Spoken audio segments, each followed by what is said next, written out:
Why does he keep saying that? You're his top you're the head of the Council of Economic Advisors. Do you ever whisper in his ear, Mr. President, just to be technical about it, it wasn't 9% when you assumed office, it was 1.4%. It got as high as 9% in 2022. You brought it down from that, but it was never, ever, ever 9% when you came into office. So why does he keep saying it?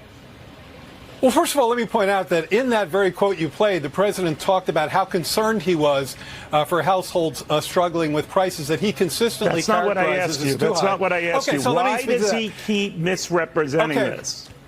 He's making the point that the factors that caused inflation to climb to 9% were in place when he took office. No, I think that's it was not what he said. He said it was at 9%. It would eventually get to 9% a little over a year after that. But the fact of the matter is it wasn't 9%. So if I can't trust him quoting data in real time, why should I believe what he's talking about now? So the annual growth in core inflation in the second quarter of 21 was, in fact, about 9%.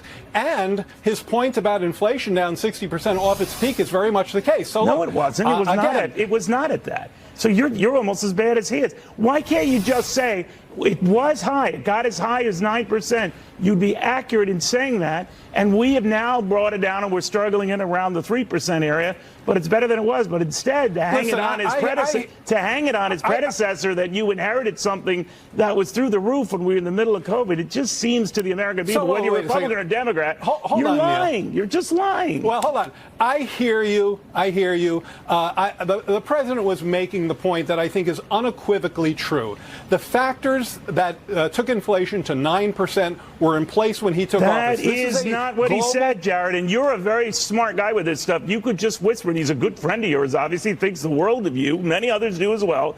You could have just told him, Chief, I got to tell you, Mr. President, whatever you say, you might even call him Joe. That's how close you are. And say, sir, it was not 9%. Stop it with the 9%, because the more you say that, the more people don't believe what you're saying. Look, I think what the American people care most about is the fact that inflation. The American people care about truth, Jared. Hold on, Neil. Neil, this only works if you let me talk, okay? You haven't answered my question. I've asked it 5 times, five ways. The president was making the point that the factors that caused inflation were in place when he took office, and that's unequivocally true. Right. I take your point, and we can have we can go on all day back and forth on this.